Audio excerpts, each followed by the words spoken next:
안녕하세요.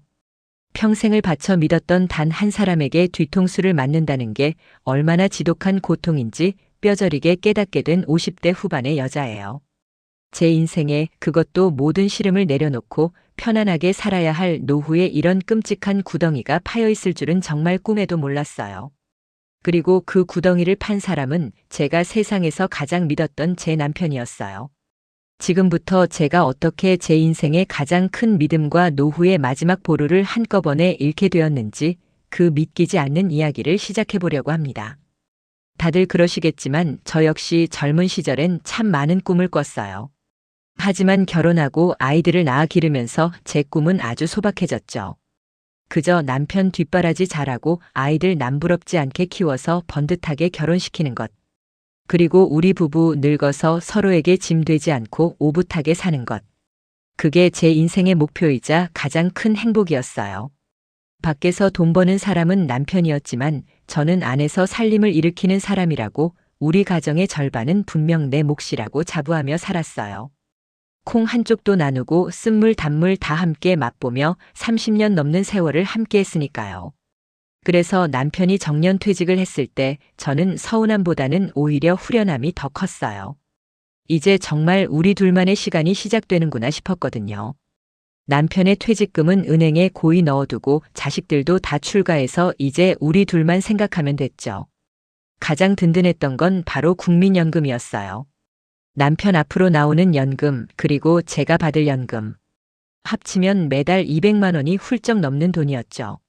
저희 부부가 특별히 사치를 부리는 사람들도 아니니 그 돈이면 정말 남부럽지 않게 살 수 있겠더라고요. 가끔은 국내 여행도 다니고 손주들 오면 맛있는 거 사주면서 용돈도 넉넉히 쥐어줄 수 있는 그런 할머니, 할아버지가 되는 게 제 마지막 꿈이었습니다. 특히 제 앞으로 나올 연금은 의미가 남달랐어요. 평생을 전업주부로 살면서 제 이름으로 된 통장에 월급 한 번 받아본 적 없는 저에게 나라가 주는 유일한 월급이자 제 몫이었으니까요. 젊은 날 아이들 분유값이며 기저귀값 아끼느라 달아빠진 옷 한 벌로 몇 년을 버티고 시장 가서 1,000원, 2,000원 깎으려 애쓰던 제 고생에 대한 보상처럼 느껴졌어요. 그래서 남편에게 늘 입버릇처럼 말했죠. 여보, 다른 건 몰라도 내 연금만큼은 내 쌈짓돈이야. 늙어서 당신 눈치 안 보고 친구들이랑 커피도 마시고 손주들 예쁜 옷도 사주려면 그거라도 있어야지. 그러면 남편은 늘 허허 웃으며 알았어, 알았어. 당신 돈은 당신 마음대로 해. 누가 뭐라고 하나. 라며 제 어깨를 두드려주곤 했어요. 저는 그 말을 철석같이 믿었습니다. 아니, 믿어 의심치 않았어요. 그 사람은 제 남편이고 제 아이들의 아버지였으니까요. 하지만 그 모든 믿음과 소박한 꿈은 한순간에 산산조각이 나고 말았습니다. 제가 평생을 바쳐 일군 가정이라는 성이 와르르 무너져 내리는 건 정말 너무나도 순식간이더군요. 매달 200만 원씩 꼬박꼬박 들어와 저희 부부의 노후를 책임져 줄 거라 믿었던 그 돈. 그 돈이 어느 날 갑자기 영원이 되어버렸다는 사실을 알게 되었을 때 저는 정말 제 귀를 의심했어요. 아니, 온몸의 피가 차갑게 식으면서 세상이 통째로 멈추는 것 같았어요. 제 이름으로 제 통장으로 들어와야 할 돈이 단 한 푼도 들어오지 않았고 앞으로도 영원히 들어오지 않을 거라는 청천벽력 같은 소리를 듣게 된 겁니다. 누군가 제 심장을 맨손으로 쥐어뜯는 듯한 고통이 밀려왔어요. 평생 모은 돈보다 더 든든하다고 믿었던 내 인생의 마지막 안전장치라고 생각했던 국민연금이 공중으로 증발해버린 거예요. 사기를 당한 것도 아니고 누가 훔쳐간 것도 아니었어요. 모든 불행의 시작은 제가 가장 사랑하고 믿었던 제 남편의 손에서 시작되었다는 걸 알게 되었을 때 저는 그냥 그 자리에 주저앉아 버렸습니다. 지금 이 영상을 보시는 분들 중에서도 아마 저처럼 남편을 혹은 아내를 전적으로 믿고 모든 경제권을 맡겨두신 분들이 많으실 거예요. 설마 내 남편이, 설마 내 아내가 나한테 그럴 리가 있겠어. 그렇게 생각하시겠죠. 저도 그랬으니까요. 하지만 바로 그 믿음이 제 발등을 찍는 도끼가 될 줄은 정말 상상도 하지 못했습니다. 지금부터 제가 겪었던 그 지옥 같았던 시간들, 그리고 제가 평생을 바쳐 쌓아온 모든 것이 어떻게 한순간에 제가 되어 사라졌는지 그 믿을 수 없는 이야기를 시작해 보려고 해요. 불과 몇 년 전까지만 해도 저는 세상에 부러운 사람이 한 명도 없었어요. 남편이 평생을 바친 대기업에서 정년퇴직을 하던 날, 온 가족이 모여 조촐한 축하 파티를 열었죠. 다 키운 자식들은 이제 각자 제 앞가림 잘하고 있었고, 남편은 평생의 숙제를 다 마친 사람처럼 얼굴이 아주 환했어요. 그 모습을 보는데, 아, 이제 우리 부부 진짜 고생 끝이구나, 그런 생각이 들더라고요. 저는 평생을 전업주부로 살았어요. 아침 일찍 일어나 남편 출근 준비해주고 아이들 학교 보내고 돌아서면 점심, 또 돌아서면 저녁. 그렇게 정신없이 살다 보니 제 이름 석자보다는 누구 엄마, 누구 아내로 불리는 게 더 익숙한 세월이었죠. 경제적인 건 다 남편이 알아서 했어요. 저는 그저 남편이 벌어다주는 생활비 안에서 알뜰살뜰 살림하고 애들 뒷바라지하는 게 제 몫이라고 생각하며 살았고요. 그런 제가 유일하게 꼬박꼬박 챙긴 게 있었는데 바로 국민연금이었어요. 남편 월급에서 꼬박꼬박 빠져나가는 돈이 처음에는 아깝다는 생각도 했지만 그래도 이게 나중에 우리 노후를 지켜줄 가장 든든한 버팀목이 될 거라는 남편 말을 철석같이 믿었죠. 남편은 항상 입버릇처럼 말했어요. 우리가 나이 들어서 자식들한테 손 벌리는 것만큼은 절대 하지 말자고. 그래서 더 악착같이 국민연금을 넣었던 것 같아요. 남편의 퇴직금은 생각보다 두둑했어요. 평생 성실하게 한 회사에 몸 바친 대가였죠. 통장에 찍힌 숫자를 보는데 헛헛한 마음 한구석이 든든하게 채워지는 기분이었어요. 남편은 그 돈을 은행 예금에 넣어두고 이자만 받아도 충분하겠다고 저를 안심시켰죠. 여보, 이 돈은 절대 손 떼는 거 아니야. 혹시라도 애들 결혼할 때 보태주거나 우리가 아파서 병원 갈 일 생길 때 그때를 위해서 놔두는 비상금이야. 그 사람의 계획은 아주 완벽해 보였어요. 큰 돈은 안전하게 묶어두고 우리 부부 생활비는 매달 월급처럼 따박따박 들어올 국민연금으로 해결하자는 거였죠. 저희 부부가 받게 될 연금이 얼마인지 계산해보고는 정말 입이 떡 벌어졌어요. 남편 앞으로 나오는 게 한 120만 원, 그리고 저한테 나오는 게 80만 원 정도. 합치면 매달 200만 원이라는 현금이 꼬박꼬박 들어오는 셈이었으니까요. 200만 원. 젊었을 때는 큰 돈이 아니라고 생각했을지도 모르지만 더 이상 나갈 돈 없는 저희 같은 노부부에게는 그야말로 황제처럼 살 수 있는 돈이었어요. 관리비 내고 보험료 내고 식비하고도 돈이 남았죠. 남편은 신이 나서 앞으로의 계획을 늘어놓았어요. 당신 이제 아침 일찍 일어나서 밥 차릴 필요 없어. 늦잠 푹 자고 나랑 같이 브런치 먹으러 다니자. 평일 오전에 한가하게 산에도 가고 가끔은 기차 타고 훌쩍 당일치기 여행도 다녀오는 거야. 저는 그 말만 들어도 가슴이 벅차올랐어요. 평생을 가족들 시간에 맞춰 살았는데 이제 온전히 우리 둘만의 시간을 보낼 수 있다는 사실이 꿈만 같았죠. 시장에 가서 과일 하나를 살 때도 예전에는 망설였다면 이제는 제일 맛있어 보이는 걸로 척척 고를 수 있는 여유. 자식들이 용돈이라도 쥐어주면 아니다, 너희나 잘 써라 하면서 손주들 장난감이라도 하나 더 사줄 수 있는 넉넉함. 그 모든 게 바로 매달 200만 원씩 들어오는 국민연금 덕분이었습니다.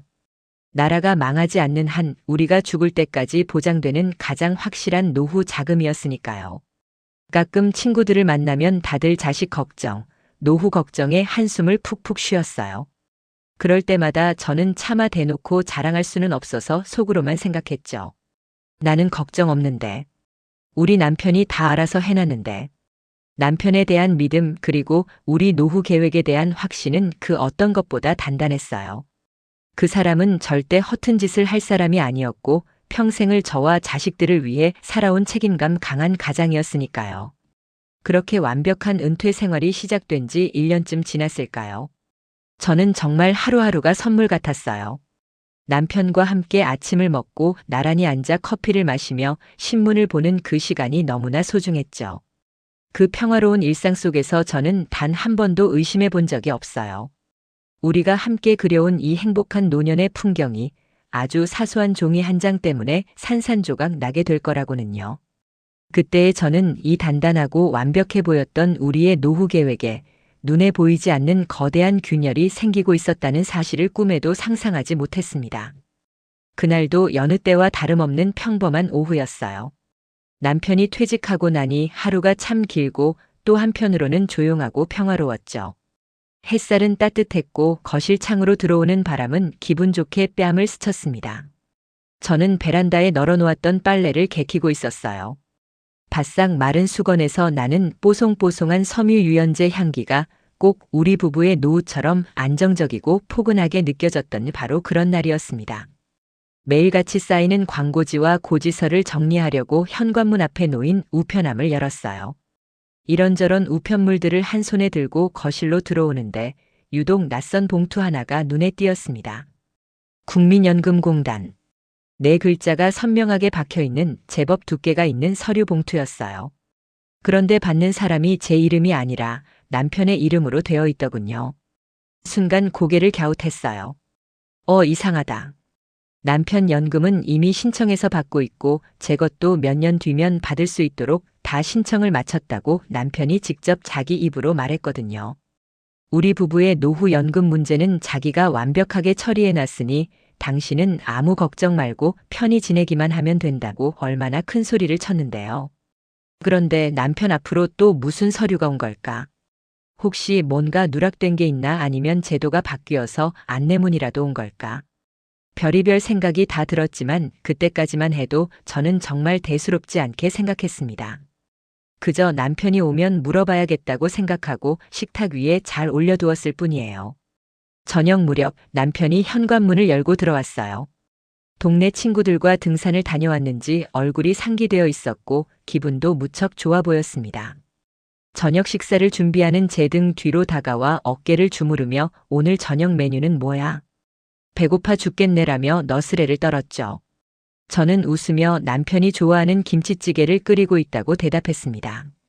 그렇게 화기애애한 분위기 속에서 식사를 마치고 과일을 깎아 거실 테이블에 내놓았을 때 문득 식탁 위에 올려두었던 우편물이 생각났어요. 아, 맞다. 여보. 오늘 당신 앞으로 우편물 왔던데. 이거요. 저는 아무 생각 없이 남편에게 그 봉투를 건넸습니다. 그런데 제 손에 들린 봉투를 보더니 남편의 얼굴이 아주 미세하게 굳어지는 걸 저는 놓치지 않았어요.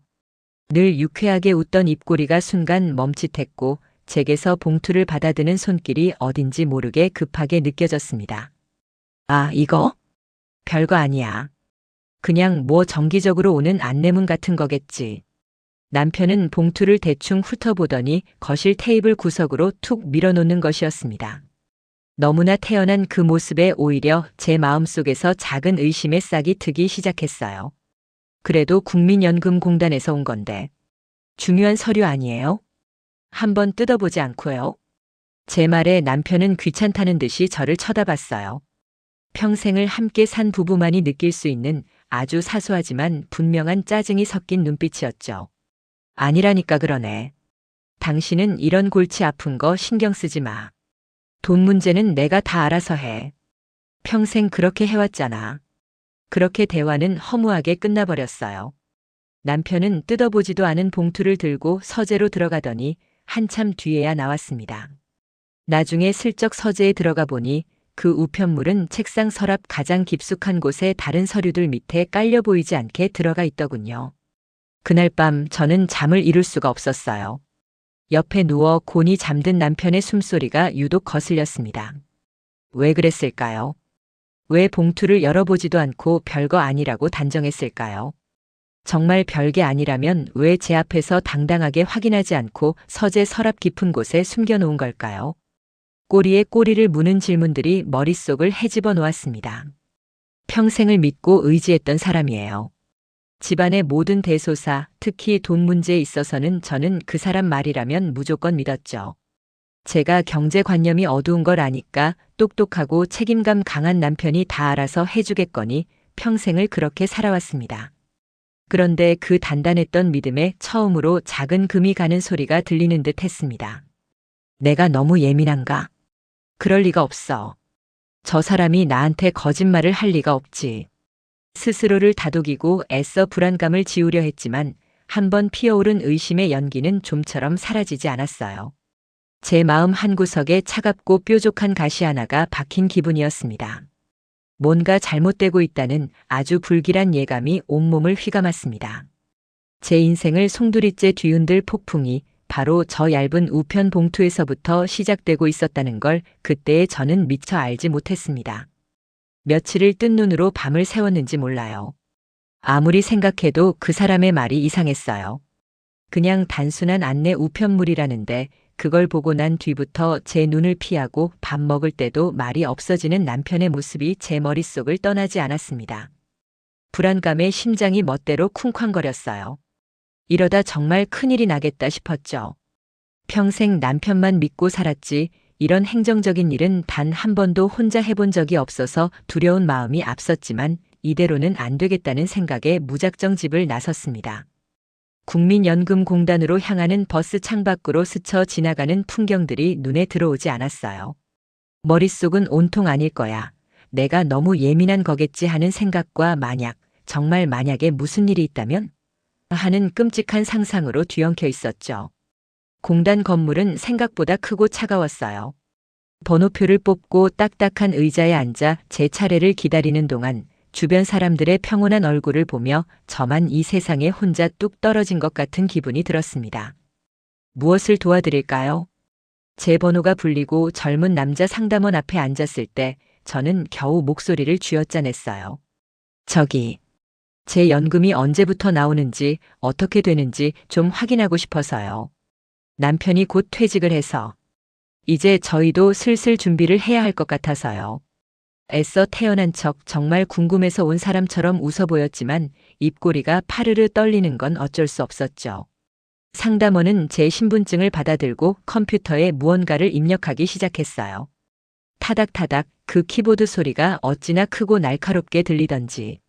잠깐의 정적이 흐르고 상담원이 고개를 갸웃하며 모니터를 들여다봤어요. 그 순간 제 심장이 바닥으로 쿵 하고 떨어지는 것 같았습니다. 어머님 확인해 보니까요. 연금은 이미 지급되고 있는 걸로 나오는데요. 네. 지급이요? 아니에요. 저는 한 푼도 받은 적 없어요. 뭔가 잘못 보신 거 아니에요? 저는 저도 모르게 목소리를 높였어요. 말도 안 되는 소리였으니까요. 평생을 아끼고 모으며 살아온 제가 제 노후 자금인 연금을 받고 있으면서 모를 리가 없잖아요. 상담원은 곤란한 표정으로 다시 화면을 확인하더니 조심스럽게 입을 열었습니다. 혹시 배우자분께서 분할연금 선청구라는 걸 신청하신 것 같은데요. 분할. 뭐라고요? 그게 대체 뭐예요? 생전 처음 들어보는 낯선 단어에 머릿속이 하얘졌어요. 상담원은 최대한 쉽게 설명하려는 듯 천천히 말을 이었습니다. 원래 분할연금은 이혼했을 때 전 배우자의 연금을 나눠 갖는 제도인데요. 이혼 전이라도 배우자가 연금 수급권을 취득하면 미리 본인 몫을 청구해서 먼저 받을 수 있는 제도가 있습니다. 기록을 보니까 배우자분께서 퇴직하시고 연금을 받기 시작하시면서 어머님 몫의 연금을 분할해서 먼저 청구하셨네요. 그래서 매달 지급되는 연금이 배우자분 통장으로 들어가고 있었던 겁니다. 상담원의 말이 하나하나 귀에 박힐 때마다 온몸에 피가 빠져나가는 기분이었어요. 제 연금, 제 몫의 돈이 제 남편 통장으로 들어가고 있었다고요? 지난 몇 년 동안이나요? 잠깐만요. 그럼 제 허락도 없이 그게 가능하단 말인가요? 저한테는 단 한마디 말도 없었는데 어떻게 제 돈을 마음대로 가져갈 수가 있어요? 손이 부들부들 떨리고 눈앞이 캄캄해졌어요. 이건 그냥 돈의 문제가 아니었어요. 제 인생을, 제 믿음을 통째로 부정당하는 기분이었습니다. 상담원은 안타깝다는 듯 저를 바라보며 대답했어요. 네, 어머님. 안타깝지만 현행 법상으로는 분할연금을 미리 청구할 때 다른 배우자의 동의가 필수 사항은 아닙니다. 요것만 충족되면 신청이 가능해서요. 법적으로 문제가 없다고요? 내 동의도 없이 내 인생의 마지막 보루를 훔쳐갔는데 그게 법적으로는 아무 문제가 없다는 말인가요? 저는 더 이상 아무 말도 할 수가 없었어요. 귀가 먹먹해지고 상담원의 입이 뻥긋거리는 것만 보일 뿐 무슨 말을 하는지 들리지 않았습니다. 40년을 함께 살며 아이들 키우고 당신 뒷바라지하며 바친 내 세월의 대가가 고작 이런 거였나요? 내가 평생 철석같이 믿었던 그 사람이 어떻게 나한테 이런 짓을 할 수가 있었을까요? 공단을 어떻게 걸어 나왔는지 기억나지 않아요. 그저 쨍한 햇살 아래 온 세상이 무너져 내리는 것만 같았습니다. 정신을 차리고 보니 저는 국민연금공단 상담실의 차가운 의자에 앉아 있었어요.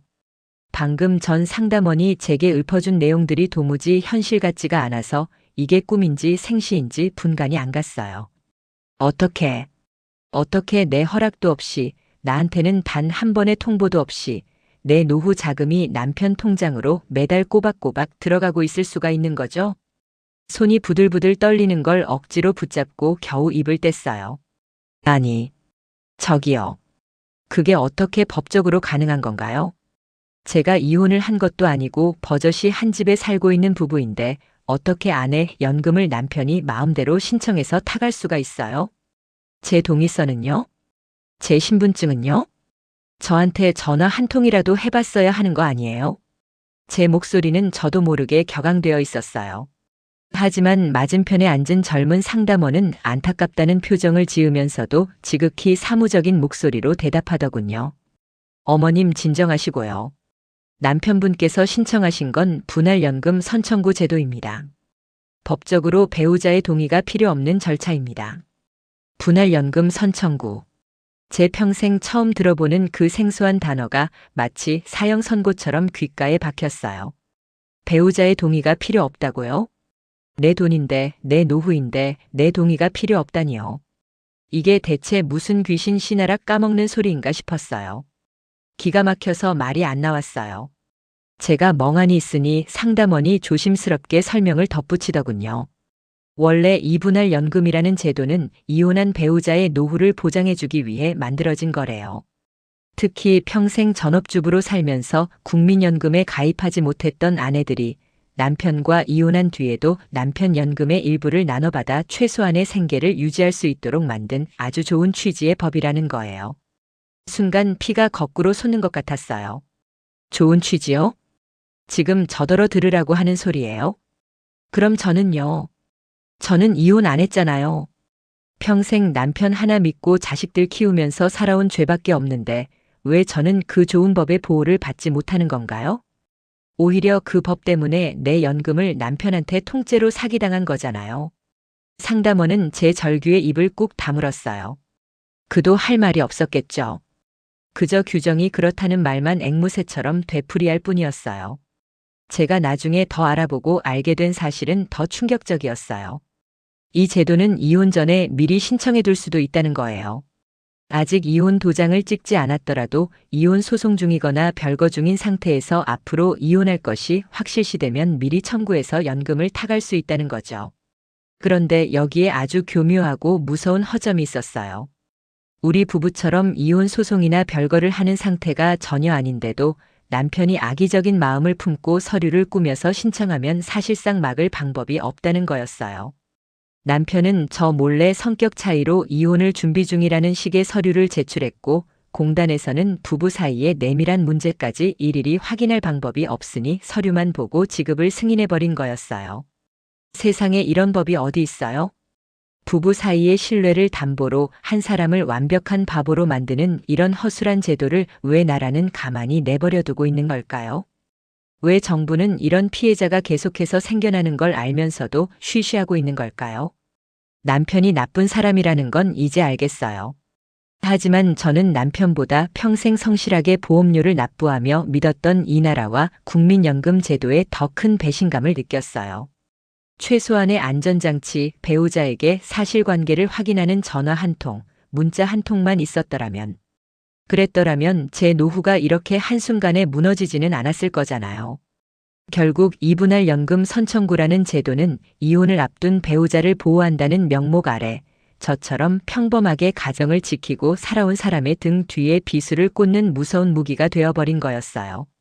남편은 법을 교묘하게 이용한 것뿐이고 저는 법의 테두리 안에서 완벽하게 당한 거였어요. 누구 하나 원망할 수도 하소연할 수도 없이요. 그 차가운 상담실에서 저는 깨달았어요. 내 등 뒤에 칼을 꽂은 건 평생 믿었던 남편만이 아니었다는 것을요. 집으로 돌아오는 내내 머릿속이 하얘졌어요. 발걸음이 천근만근이었죠. 현관문을 열고 들어서는데 늘 편안했던 우리 집 공기가 그날따라 숨막히게 차가웠어요. 거실 소파에 앉아 텔레비전을 보던 남편이 저를 보고 아무렇지 않게 묻더군요. 왔어? 왜 이렇게 늦었어? 시장이라도 다녀왔나? 그 평온한 목소리를 듣는 순간 제 안에서 무언가 툭 하고 끊어지는 소리가 났습니다. 저는 아무 말 없이 국민연금공단에서 받아온 서류 뭉치를 거실 테이블 위에 올려놓았어요. 제 손길이 워낙 뻣뻣하고 거칠어서인지 서류들이 테이블 위에서 탁 소리를 내며 흩어졌습니다. 그제야 남편의 시선이 텔레비전에서 서류로 그리고 다시 제 얼굴로 옮겨왔어요. 이게 뭐예요? 설명 좀 해봐요, 여보. 제 목소리가 저 자신도 모르게 바싹 마른 나뭇가지처럼 갈라져 나왔습니다. 그 서류들을 본 남편의 얼굴이 순식간에 굳어지는 걸 봤어요. 잠시 말을 잇지 못하더니 이내 버럭 소리를 지르더군요. 당신이 그걸 왜 갖고 있어? 남의 서류를 함부로 뒤지고 당신 지금 제정신이야. 그 적반하장의 태도에 기가 막혔지만 이상하게도 눈물은 나오지 않았습니다. 오히려 차갑게 식어버린 머리로 또렷하게 말이 나왔어요. 남의 서류요? 내 연금인데, 내 노후인데 이게 어떻게 남의 서류예요? 똑바로 말해요. 내 돈 어디다 썼어요? 제 목소리가 그렇게까지 떨리고 날카롭게 나갈 줄은 몰랐어요. 평생을 살면서 남편에게 그렇게 소리쳐 본 건 처음이었거든요. 제 그 모습에 놀란 건지 아니면 더는 숨길 수 없다고 생각한 건지. 남편은 갑자기 어깨를 축 늘어뜨리며 소파에 주저앉았어요. 그리고는 두 손에 얼굴을 묻고 흐느끼기 시작했습니다. 환갑이 넘은 남자가 제 앞에서 아이처럼 어깨를 들썩이며 서럽게 우는 모습을 보니 순간 마음이 약해지려는 걸 억지로 참아야 했어요. 지금 무너지면 안 된다. 여기서 진실을 들어야만 한다고 제 자신을 다그쳤습니다. 한참을 울던 그 사람이 겨우 입을 열었습니다. 미안해. 여보. 정말 미안해.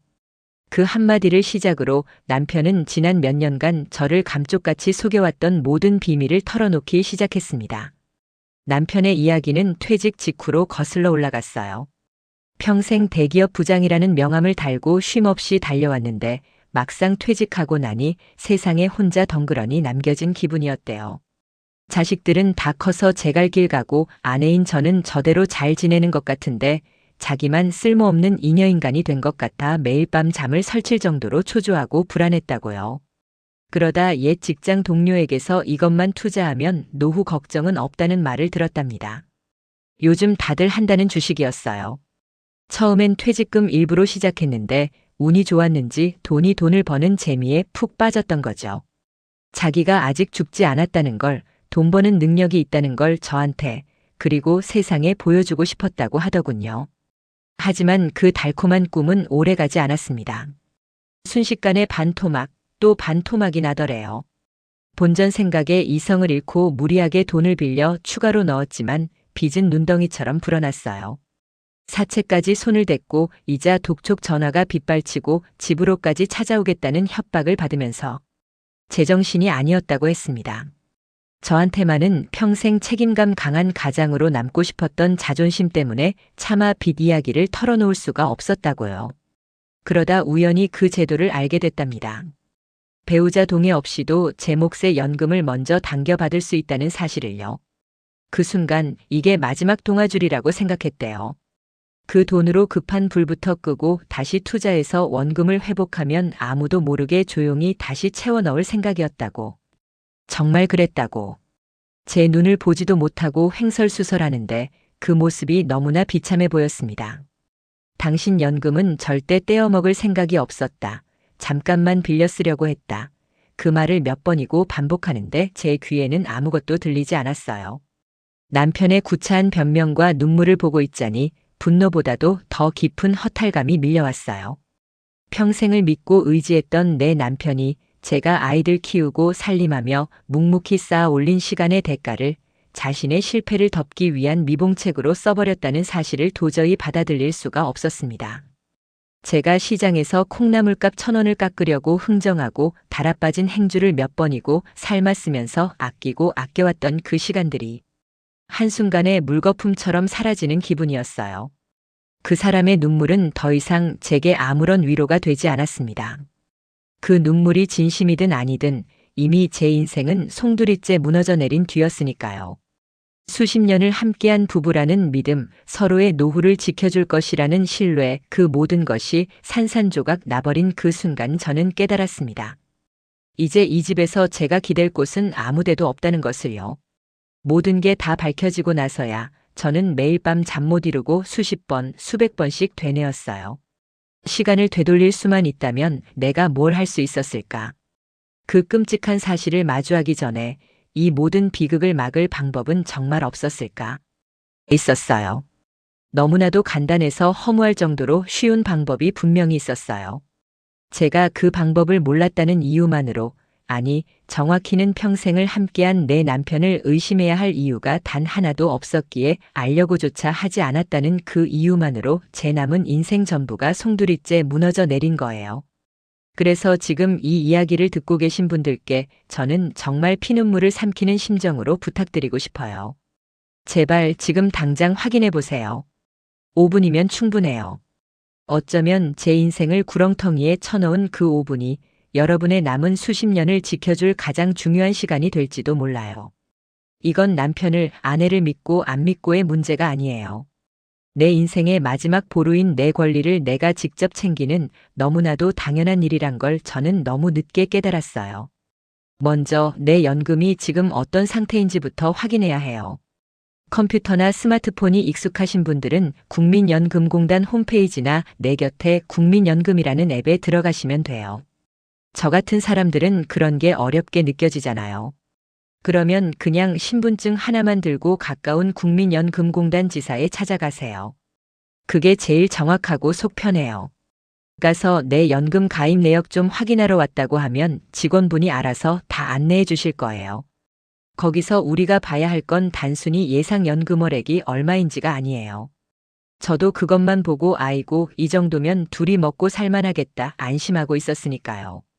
진짜 중요한 건 그 밑에 혹은 다른 메뉴에 있는 연금 지급 내역 또는 수급 현황 같은 항목이에요. 만약 연금을 받고 계신 분이라면 매달 돈이 정확히 내 통장으로 들어오고 있는지 그 입금 계좌번호를 두 눈으로 똑똑히 확인하셔야 해요. 아직 연금 받을 나이가 안 되신 분들도 마찬가지예요. 내 연금 수급권에 혹시라도 다른 변동 사항은 없는지, 예를 들어 배우자의 분할연금 선청구 같은 이상한 기록이 남아있지는 않은지 꼼꼼하게 살펴보셔야 해요. 아마 대부분은 아무 문제 없을 거예요. 그래야만 하고요. 하지만 만에 하나, 아주 만에 하나라도 이상한 점이 보인다면 그 자리에서 바로 직원에게 이게 무슨 뜻이냐고 물어보셔야 해요. 저처럼 설마 무슨 일 있겠어 하고 그냥 넘어가면 그걸로 끝이에요. 그리고 지금부터 제가 드리는 말씀이 어쩌면 어떤 분들께는 조금 불편하게 들릴 수도 있을 거예요. 어떻게 남편을, 내 아내를 의심하라는 거냐고 화를 내실 수도 있겠죠. 저도 그랬으니까요. 평생을 같이 산 사람인데 어떻게 그 사람을 잠재적인 범죄자 취급할 수 있겠어요. 하지만 다시 한번 말씀드리지만 이건 의심이 아니라 확인이에요. 내 몫을 지키기 위한 최소한의 안전장치라고요. 현행법상 부부 각자의 국민연금은 두 사람이 혼인 기간 동안 함께 이룬 공동재산으로 봐요. 그래서 내가 내 배우자의 연금 정보를 조회하는 게 법적으로 가능해요. 물론 아무나 다 볼 수 있는 건 아니고 법적인 배우자 관계임이 증명되어야만 하죠. 방법은 간단해요. 내 신분증하고 우리 두 사람이 부부라는 걸 증명해줄 혼인관계 증명서를 한 통 떼어서 국민연금공단 지사에 직접 방문하시면 돼요. 인터넷으로는 아마 안 될 거예요. 개인정보 문제 때문에 본인이 아니면 조회가 까다로우니까요. 공단 창구에 가서 배우자 연금 정보 열람 요청을 하시면 돼요.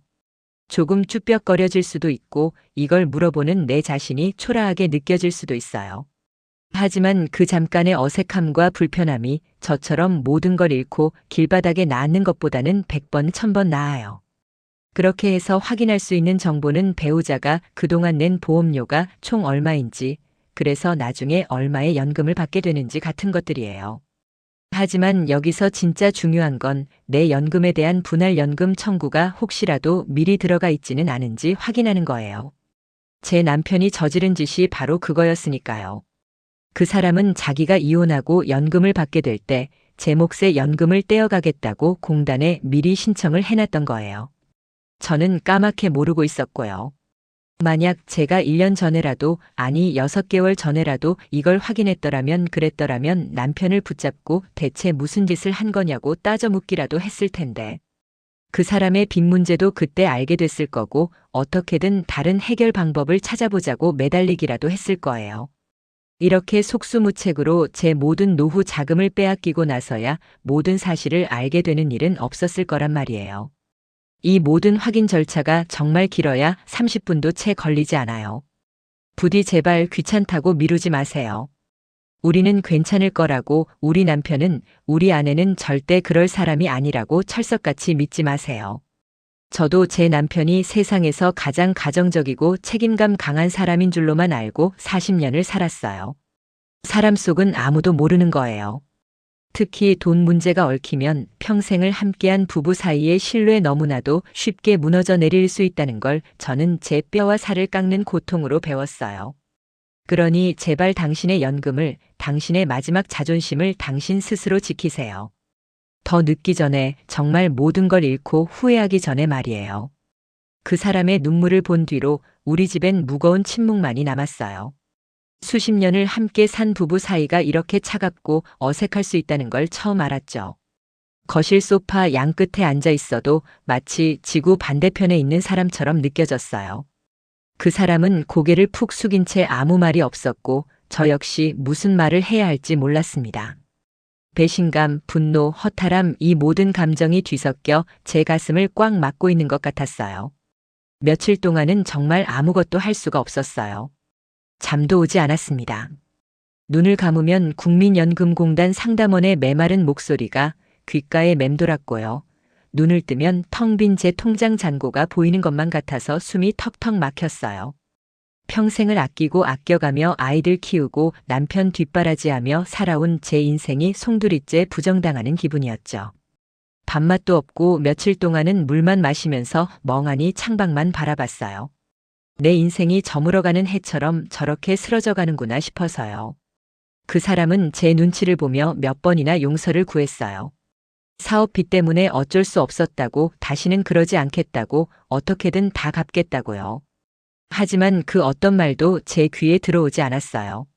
이미 신뢰라는 가장 큰 기둥이 무너져 버렸는데 이제 와서 무슨 말이 소용있겠어요. 평생을 동반자라 믿었던 사람이 내 노후의 마지막 보루에 말 한마디 없이 손을 댔다는 사실이 저를 더 깊은 절망으로 밀어넣었습니다. 이제 난 어떻게 살아야 하나, 이 나이에 뭘 해서 먹고 사나 하는 생각들로 머릿속이 터져버릴 것 같았어요. 그러던 어느 날 무심코 화장대 거울을 봤는데 거기엔 제가 모르는 사람이 서 있더라고요. 잔뜩 핏발이 선 눈, 푸석푸석한 피부, 모든 걸 포기한 듯한 표정. 평생 자식들 그리고 남편 뒷바라지만 하느라 정작 내 얼굴 한번 제대로 들여다본 적 없었는데 문득 이런 생각이 들었어요. 내가 대체 누굴 위해, 뭘 위해 이렇게 망가져야 하지? 순간 눈물이 핑 돌면서 억울함이 치밀어 올랐어요. 너무나도 억울하고 분했어요. 내 청춘, 내 시간을 바쳐 이룬 가정이잖아요. 남편이 밖에서 편하게 일할 수 있도록, 아이들이 구김살 없이 자랄 수 있도록 저는 제 이름 석자를 잊고 살아왔어요. 그 대가로 받은 최소한의 보장이 바로 국민연금이었고요. 그런데 그걸 가장 믿었던 사람이 내 동의도 없이 앗아갔다는 사실에 온몸이 부들부들 떨렸어요. 남편의 빚 때문에, 그 사람의 잘못 때문에 왜 내 인생이 뿌리째 흔들려야 하는 건가요? 그날 밤 저는 뜬 눈으로 밤을 새우며 결심했습니다. 이렇게 주저앉아서 내 남은 인생을 한탄만 하며 보낼 수는 없다고요. 이건 단순히 돈의 문제가 아니었어요. 이건 제 인생, 제 자존심의 문제였어요. 수십 년간 그림자처럼 살아온 저 자신에게 너무나도 미안해서 더 이상은 이렇게 무기력하게 있을 수 없었습니다. 다음 날 아침 저는 떨리는 손으로 인터넷을 뒤져 법률 상담 예약을 잡았습니다. 수화기 너머로 들려오는 젊은 변호사의 목소리에 어찌나 눈물이 나던지 그래도 꾹 참았어요. 이제 울 때가 아니니까요. 정신 똑바로 차리고 내가 뭘 해야 하는지 알아야 했으니까요. 며칠 뒤 처음으로 혼자 버스를 타고 낯선 법률사무소를 찾아갔습니다. 문을 열고 들어서는 그 순간까지도 수백 번을 망설였지만 제 망가진 얼굴을 떠올리며 발걸음을 떼었어요. 상담실에 앉아 제 이야기를 털어놓는 내내 몇 번이고 목이 메어 말을 잇지 못했습니다. 하지만 제 이야기를 묵묵히 들어주던 변호사는 제게 말했어요. 부당하게 지급된 연금에 대해 반환을 청구하는 소송을 진행할 수 있다고. 비록 힘들고 긴 싸움이 되겠지만 불가능한 일은 아니라고요.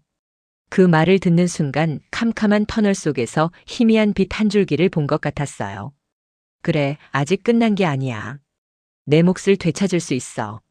물론 쉽지 않은 싸움이 될 거라는 거 잘 알아요. 어쩌면 남편과 법정에서 얼굴을 붉히며 싸워야 할지도 모르죠. 평생 지켜온 가정이란 울타리가 무너져 내릴 수도 있고요. 주위 사람들은 저더러 뭘 그렇게까지 하냐고 그냥 참고 살라고 할지도 모릅니다. 하지만 더 이상은 두렵지 않아요. 저는 이제 남편의 아내, 아이들의 엄마가 아니라 제 이름 석자를 가진 온전한 한 사람으로서 제 몫을 되찾을 겁니다. 모든 걸 잃었다고 생각했던 잿더미 속에서 저는 이제 제2의 인생을 시작하려고 합니다. 비록 늦었지만 이제라도 진짜 나의 삶을 살아보려고요. 여러분, 부디 저를 응원해 주세요.